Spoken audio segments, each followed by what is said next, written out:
دامن کی ٹھنڈی ہوا چاہیے، ان کے دامن کی ٹھنڈی ہوا چاہیے، ان کے دامن سجاتے تھے کہ ہم فضائل بیان کریں گے تو کل کا دن 12 کا دن ہو۔ 11 کی محفل سجاتے تھے، نہایت ہی عقیدت و محبت کے ساتھ۔ اب محفل کا عالم یہ کہ ایک مرتبہ سرکار غوث پاک تقریر فرما رہے تھے۔ یہ جو شعلہ بیانی ہے تقریروں میں، جو کہا جاتا ہے لوگ بہت جلال میں آ کر اور زور زور سے بولتے ہیں، تو زور زور سے تقریر کرنا یہ غوث پاک کا پیارا طریقہ تھا، مگر زور زور سے کرنے کا یہ مقصد نہیں کہ بات کسی کو سمجھ میں نہ آئے۔ آواز بلند ہوتی تھی کہ 70 ہزار کا مجمع ان کی محفل میں ہوتا تھا۔ کتنے لوگ ہوتے تھے؟ کبھی 70 کبھی 72، اتنا بڑا مجمع۔ اور حال یہ ہوتا تھا کہ جیسی آواز آگے والے کو مل رہی ہے وہی آواز پیچھے والے کو مل رہی ہے، کسی کو احساس نہیں ہوتا کہ غوث پاک ہم سے دور کھڑے ہوئے ہیں۔ تو ایک روز تقریر فرما رہے تھے، اچانک بارش ہونے لگی۔ تو تقریر کر کیوں رہے تھے؟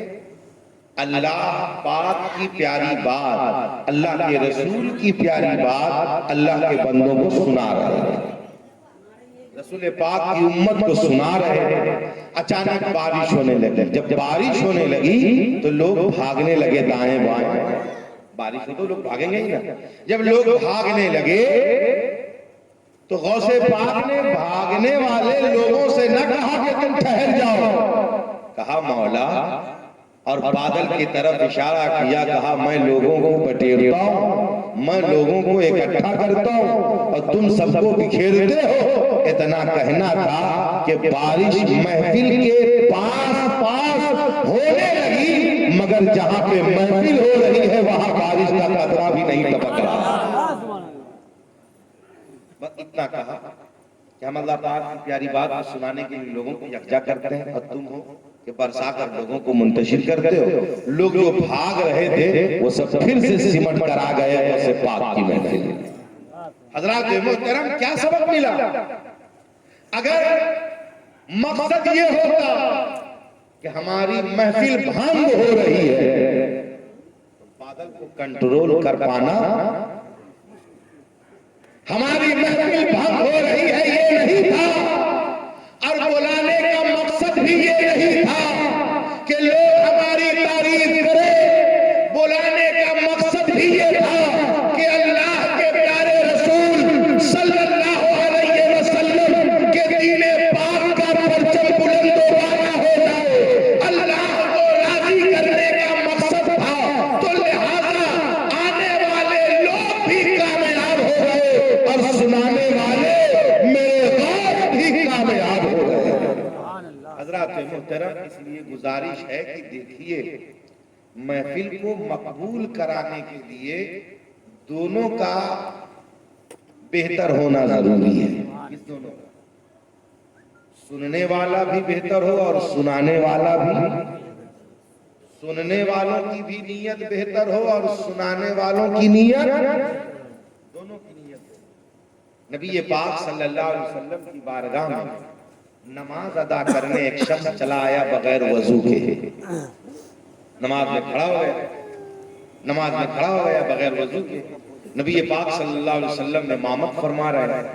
اب نبی پاک صلی اللہ علیہ وسلم امامت فرما رہے ہیں تو آیت میں متشابہ ہے، نماز میں خلل ہوا۔ جب سلام پھیرا تو کہا بغیر وضو کے ہماری نماز میں آ کر نماز کو خراب نہ کیا کرو۔ سبق کیا ملا؟ کہ کبھی کبھی نماز میں دقت کس کی وجہ سے آتی ہے؟ مقتدی کی وجہ سے۔ سبق یہ مل رہا ہے کہ آپ اور اپنے طور پر لے لیں، آپ کے گھر کا اگر ہر فرد اچھا ہوگا تو آپ کا گھر ٹوٹ پائے گا؟ بولیے ٹوٹے گا نہیں۔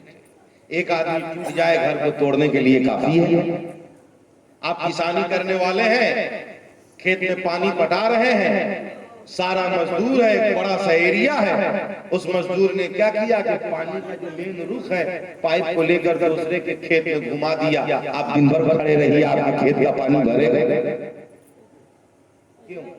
ایک نے معاملے کو بگاڑا ہے، پریشانی سب کے ساتھ آئی. ایک تو لہذا اپنی بات کو مقبول کرانے کے لیے ہم صرف نیک لوگوں کو نہ تلاشیں، ہم خود بہتر نیت لے کر جائیں. اللہ پاک آپ کی نیتوں کی برکت سے ہر کسی کی دعا کو قبول کر لے گا. اسی لیے تو کہ جہاں 40 مسلمان ہوتے ہیں اس میں ایک اللہ کا ولی ہوتا ہے. مگر کون ہوتا ہے اللہ کا ولی؟ یہ اس ولی کو بھی پتا. ولی کون ہے یہ بات اس ولی کو بھی کون ہے؟ کرتے پیجامہ میں ہے کہ شرٹ پینٹ میں ہے کہ لنگی میں ہے، کس میں کوئی پتہ ہی نہیں. اوپر بیٹھا ہے، نیچے بیٹھا ہے، دائیں بیٹھا ہے، بائیں بیٹھا ہے، آمین کہنے والے میں ہے، مسلمان میں ہے، بس اتنا ہے. مومنوں میں سے کوئی ایک ہوگا ولی. کون ہوگا اس کو نہیں پتا ہے. دعا مانگنے والا دعا مانگ رہا ہے، سارے لوگ آمین کہہ رہے ہیں. اب اس آمین کہنے والے میں بھی کوئی اللہ کا ولی ہو سکتا ہے، اسی کے آمین کہنے سے سب کی دعا قبول ہو جائے گا. لہذا ہم اگر کہیں اجتماعی دعا میں بیٹھے تو نہایت ہی پاکیزہ ہو کر اور دل کو پاکیزہ کر کے بیٹھے، یہ سمجھ کر کہ ہماری وجہ سے دعا قبول ہوگی. یہ اگر ہر آدمی سمجھ لے تو ہر آدمی مؤدب ہوگا. اور لہذا سب جب من لگا کر بارگاہ رب العزت میں آمین کہیں گے تو دعا یقیناً مقبول ہوگی اللہ رب العزت کی بارگاہ. لہذا اس لیے ضروری ہے کہ ہر عمل سے پہلے اپنی نیتوں کو پاک کریں، ورنہ بغیر بہتر نیت کے آپ کو کسی چیز میں فائدہ نہیں مل سکتا. ایک عام بات ہے، آپ کے گھر میں کسی کے پیٹ میں درد ہے، کسی کے سر میں درد ہے، تو گھر کے لوگوں نے کہا ایک گلاس پانی پہ دم کروا لیجیے. آپ نے خود کہا کہ لائیے پانی پہ دم کر دیجئے. پہنچ گئے مولانا نثار صاحب، کہا مولانا نثار صاحب ذرا سا پانی پہ دم کر دیجئے. یہ پانی کو لیے گلاس کو اور کچھ پڑھا، قرآن پاک کی آیتوں کو پڑھا اور دم کر دیا. آپ کو دیا پانی لیجئے پیجئے. اب آپ اس پانی کو پی رہے ہیں، پینے سے پہلے آپ کی نیت کیا بن رہی ہے؟ اس کو پیئیں گے تو اچھے ہو جائیں گے. کیا کہا؟ اس کو پیئیں گے تو. انہوں نے کہا بسم اللہ پڑھ کے پیجئے. بسم اللہ بھی پڑھ لیا، بیٹھ کے پیجئے، بیٹھ بھی لیا. کہا سر پہ کچھ رکھ بھی لیجئے، رکھ بھی لیا. جو کہا وہ کر لیا.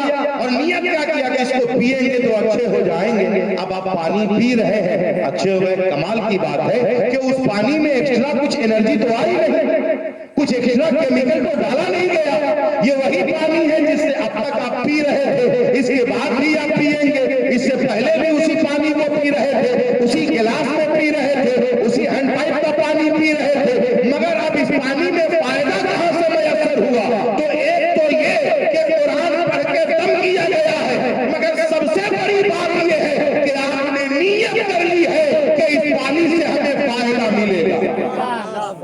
آپ کی نیت کے صدقے اس پانی میں شفا دی جا رہی ہے. اس نیت کی وجہ سے چاہے ہم پورے قرآن کو پڑھ دیں اور آپ پینے وقت کہیں ایسے کچھ نہیں ہوگا تو کچھ نہیں ہوگا. ہم پورا قرآن پڑھ کے دم کر دیں اور اس وقت آپ پینے کے وقت کہیے اس سے کچھ ہوگا نہیں، تو یقینی طور پہ کچھ نہیں ہوگا. کیوں؟ جب آپ نے بسا لیا من میں کچھ نہیں ہوگا تو نہیں ہوگا. وہ نیت کے اوپر ہے. لہذا عرض یہ کرنا ہے کہ ہم پانی کو بھی اگر نیت درست کر کے پیئیں تو ہمیں پانی بھی وہ فائدہ عطا کر رہا ہے جو دوا سے ہمیں فائدہ میسر نہ ہو. تو کیا بہتر ہو کہ ہم جب بھی پانی پیئیں تو ننگے سر نہ رہے، سر پہ کچھ کپڑا رکھ لیں، اور جب بھی پانی پیئیں تو بسم اللہ الرحمن الرحیم پڑھ لیا کریں. اور پڑھ کر ہی پانی پیئیں تو یقیناً وہی پانی ہمارے حق میں فائدے مند ثابت. حضرات محترم ذہن کو حاضر کریں.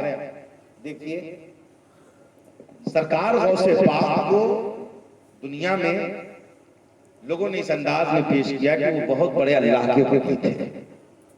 بات سچ ہے، بہت بڑے اللہ کے ولی تھے. مگر کمال یہ ہے کہ وہ ہر فیلڈ میں بے مثل و بے مثال تھے. اگر عالمی سیاست پر نظر دیکھیں، عالمی سیاست پر، تو ان کی گہری نظر تھی. علم پر دیکھیں تو گہری نظر تھی. کیوں؟ کہ بہت بڑے محدث تھے آپ، بہت بڑے مفسر تھے آپ کے ادارے سے ہر سال کم و بیش 3000 علماء فارغ ہوتے تھے. اللہ،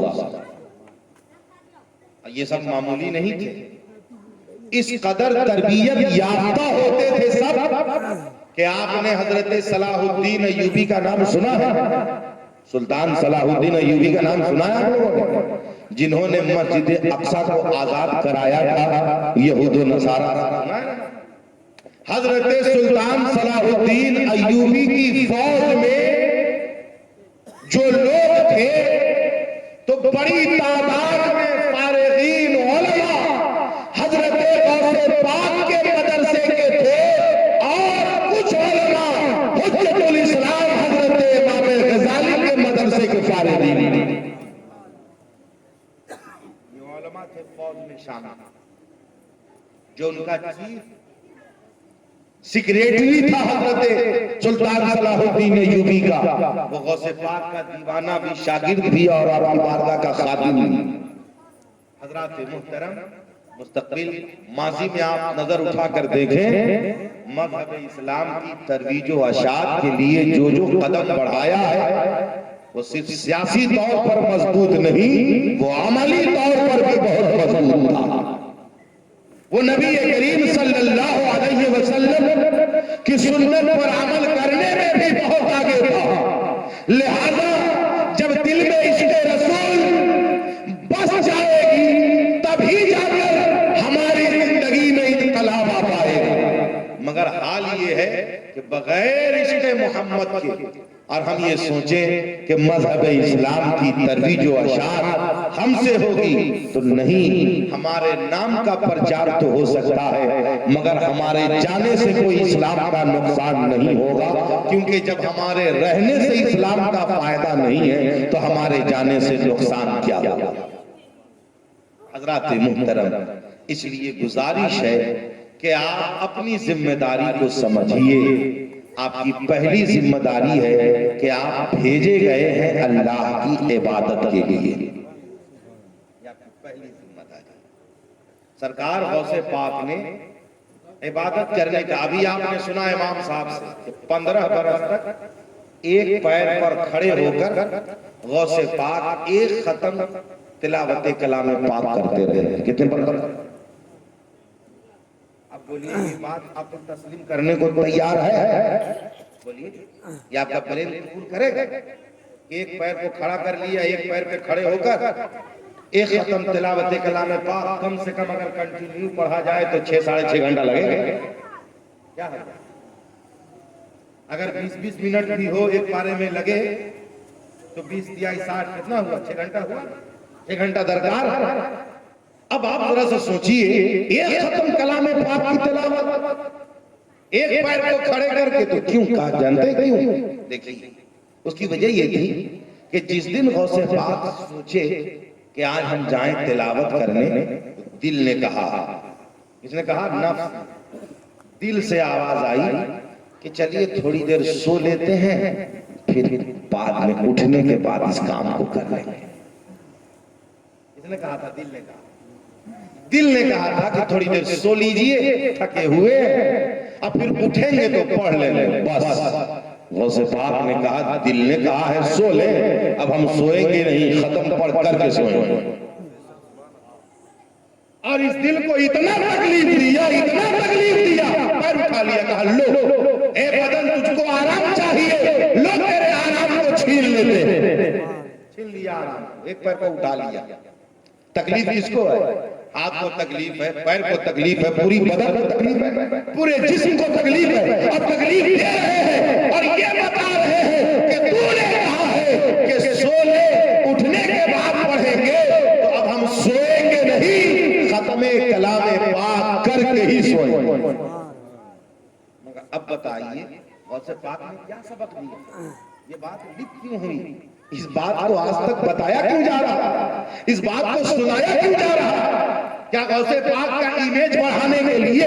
استغفر اللہ معاذ اللہ، ہماری کیا حیثیت ہے، آپ کی کیا ہے؟